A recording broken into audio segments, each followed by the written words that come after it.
¿Qué tal? Comparando con la versión del mes pasado, la confirmación de la candidatura de Cristina Kirchner hoy le resta en el margen algunas chances a su reelección, aunque sigue siendo el escenario básico de mayor probabilidad de ocurrencia, con el 60% de probabilidad. Es que coadyugaron dos factores. La primera es que al haberse instalado en la campaña, al hacerse candidato, ya es vulnerable,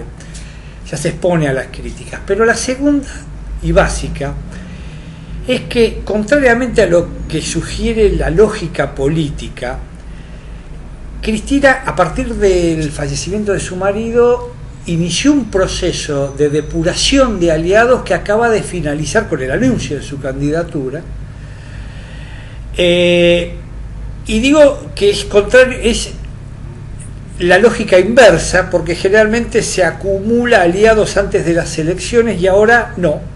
Ahora se focalizó ideológicamente y decidió desplazar del corazón del futuro poder de la Argentina en los próximos 4 años, tanto a quienes ejercen el control territorial, intendentes del conurbano y gobernadores, como al poder sindical tradicional, que le aportaba al peronismo dos de sus principales sustentos. Es que ya lo venimos nosotros diciendo desde hace tiempo, que a diferencia de Néstor Kirchner, el cristinismo no es peronista. Y esto es una jugada muy audaz y muy riesgosa de la presidenta, aunque a nosotros los analistas nos ayuda de alguna manera en cuanto a la construcción de un nuevo escenario. De todas maneras, todos sabemos que las verdaderas tendencias electorales es muy difícil que se expresen antes del 14 de agosto, el día de las elecciones, de las primarias abiertas y obligatorias de todos los partidos, donde probablemente se depure buena parte de la oposición, ya que algunos partidos quizás no lleguen al 1,5% del padrón y no puedan presentar candidato a presidente, al mismo tiempo que el resultado en números puede favorecer un eventual proceso de polarización, ya sea con Duhalde o ya sea con Alfonsín. Pero antes de eso va a haber elecciones en 3 distritos importantísimos de la Argentina. En la ciudad de Buenos Aires votamos pasado mañana, en Santa Fe y en Córdoba, y un resultado adverso en cadena para el gobierno en estos 3 distritos podría afectar las chances de Cristina. Con todo eso, hoy le hemos bajado un poco su probabilidad de reelección, pero como digo, sigue siendo el escenario de mayor probabilidad. Ahora iremos viendo en las próximas versiones cómo evoluciona esto. Mientras tanto,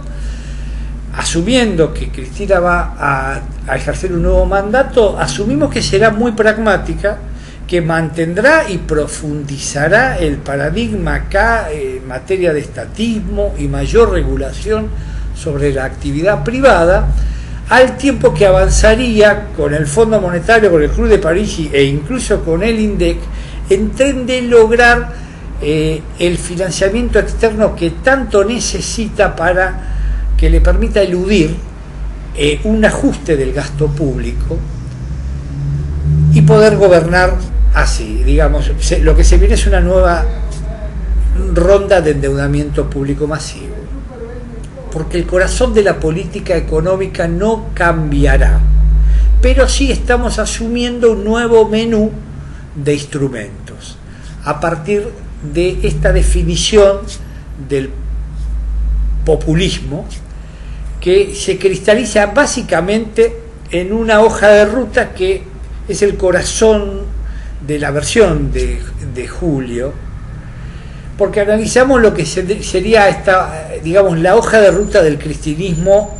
hasta el 2015 en materia de política económica. ¿Qué hacemos en esta versión? Clasificamos las 15 políticas que conforman la política económica del gobierno con arreglo a su continuidad, es decir, cuáles políticas se profundizarían, cuáles se mantendrían y cuáles serían revisadas. Pero quizá lo más importante de esta versión es que hemos desplegado toda la información que tenemos sobre una de las grandes reformas que se vienen con impacto en los negocios, mejor dicho, con afectación a los derechos de propiedad y que constituirían para nosotros el corazón de este populismo que ya anunció el gobierno que va a aplicar. Concretamente, sabemos que está en estudio la obligatoriedad para las principales sociedades anónimas de la Argentina, a partir de un nivel de facturación, de la obligatoriedad de abrir su capital, que seguramente en la bolsa, para dar preferencia al ANSES y admitir eventualmente un director estatal. Esto incluiría reformar no menos de 4 leyes: la ley de sociedades comerciales, la ley de desgravación impositiva de la compra de títulos valores, la ley de oferta pública de valores, incluso la ley que regula las funciones de la Comisión Nacional de Valores. Veremos qué sucede. Esto todavía no está en los medios, pero seguramente después de las elecciones de capital se instale. Ahora, esto tiene que ver con las intenciones del gobierno, aunque seguramente una norma de este tipo el Parlamento terminaría votando, tal como sucedió con la reforma previsional.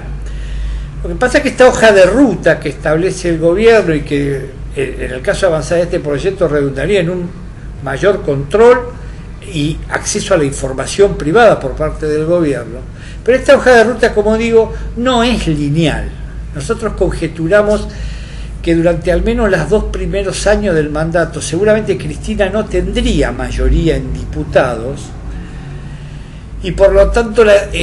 tendría la imposibilidad de una reforma constitucional que habilite una nueva reelección del cristinismo.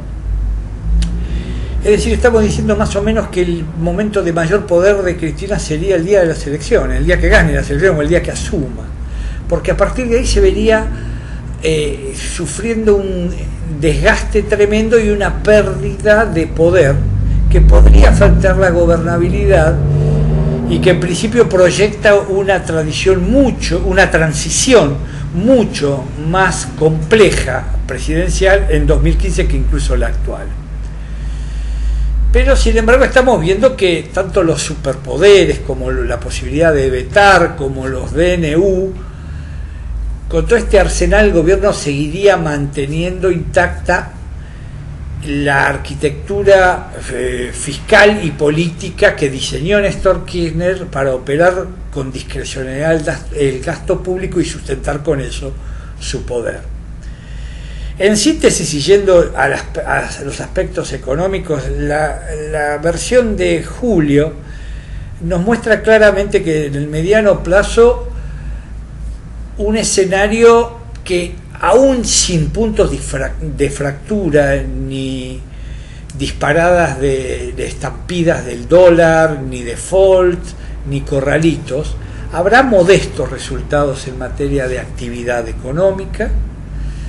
La macro va a exhibir la ya tradicional trayectoria inflacionaria de Argentina de los 80, con, como digo, resultados modestos en materia de actividad, con inflación, con tasas de interés creciendo y consecuentemente con cierta presión sobre el sector externo que redundaría en cierta presión sobre las reservas, aun cuando ninguna sería crítica, pero sí habilitaría un nuevo round de endeudamiento público. En un clima un poco antinegocios, pero bueno, esa es lo que estamos esperando para el mediano plazo. Un tipo de cambio que nunca va a volver a ser el recontra alto que anteriormente, que antes de la Revolución Agrícola de Argentina, y en definitiva un conjunto de lo mismo, pero esta vez con un marcado sesgo intervencionista. Muchísimas gracias.